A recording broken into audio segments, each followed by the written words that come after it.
What is up, everybody? This is John with Archer Fish. Just a quick video. This is sort of your beginner setup. If you're new to saltwater fishing, inshore specifically, this is going to be a great beginner sort of setup for you. I do have quite a few rigs for Florida since I've been fishing there for so long. I've been kind of slowly stocking up my arsenal, rods and reels, and anywhere from like medium setups to the kind of bigger, heavier duty rigs for pier fishing and stuff like that. But for this one, this is just your beginner inshore fishing setup.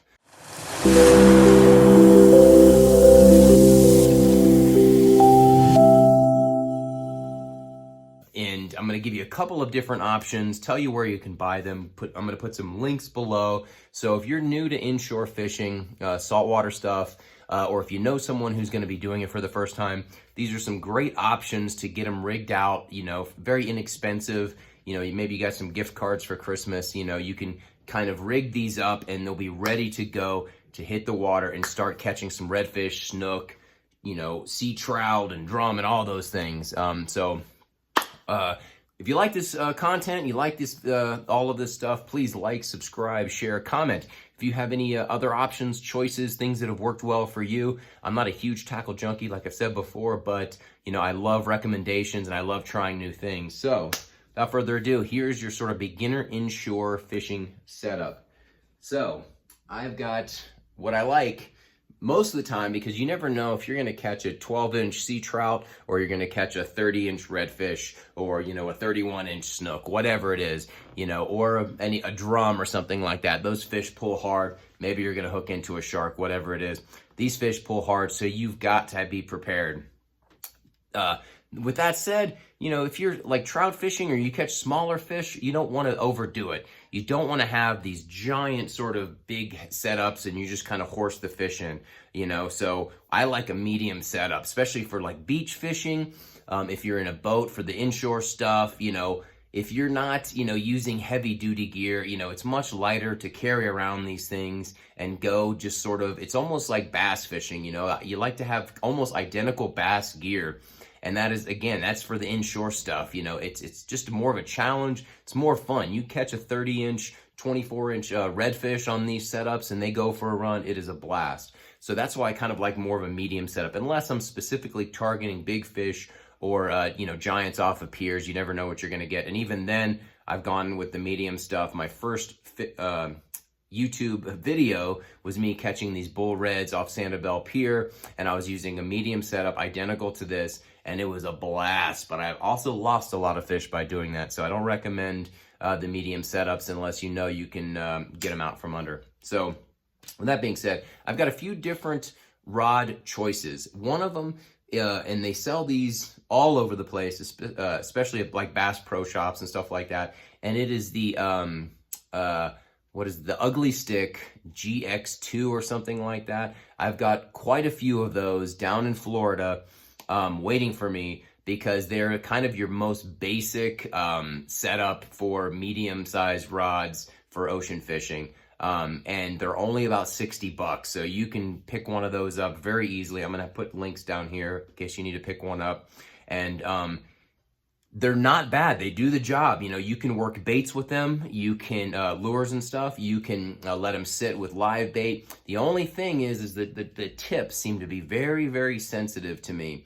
And I don't really like that with certain jerk baits or twitch baits and things like that, top water. I don't like too much give on the tip of the rod there. So they both work well, and they're only 60 bucks, and they're very heavy duty, and they work really, really well. But what I have here is my Procyon by Daiwa, and this is a 7-foot medium action, and that is the 701 MXS 7-footer. And I like this one because it's like I said, it's a little bit sturdier than the Ugly Sticks. It is a little bit more expensive. It's about $100 for this rod. This is a one piece. That's why it's here, not in Florida, because it's, you know, pain in the butt to ship down there. But with the reel, it is the same as I use for most of my bass fishing, and that is a 2500 size or 3000. 3000 is just, the only difference is you can put a little bit more line on there. And like my Shimano Stratic 3000 was perfect in both fresh and saltwater. It's fantastic. But for this one, I've got the Sedona by Shimano 2500, and I've got probably 20-pound braid on here. I usually use 15 to 20 pound for my inshore applications, and then I'll tie on, depending on where I'm at and what's going on, maybe 20-pound fluoro or about 20-pound leader for fluoro leader. Sometimes 30, just kind of depends on what I'm going after. I got into some tarpon in Stewart a couple years ago, and man, they were snapping off the line like it was nothing. So I had to kind of upgrade and put like 30-pound fluoro on there. I think I had 20-pound or something like that, and they were just snapping it crazy. So 15 to 20-pound braid and 20 to 30-pound fluoro leader. And I usually, depending on where you're fishing, again, if you're fishing from shore, you just want a little bit of that leader to kind of help disappear in the water, maybe 2 feet, 3 feet, maybe 3 feet in case you have to keep retying. It's going to just keep shrinking.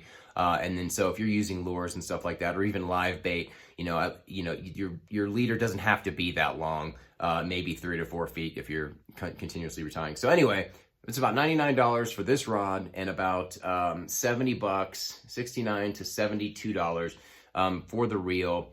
And the braid, let's see, I forget what, I like the wind tamer braid or whatever it's called. So anyway, that is kind of your basic setup.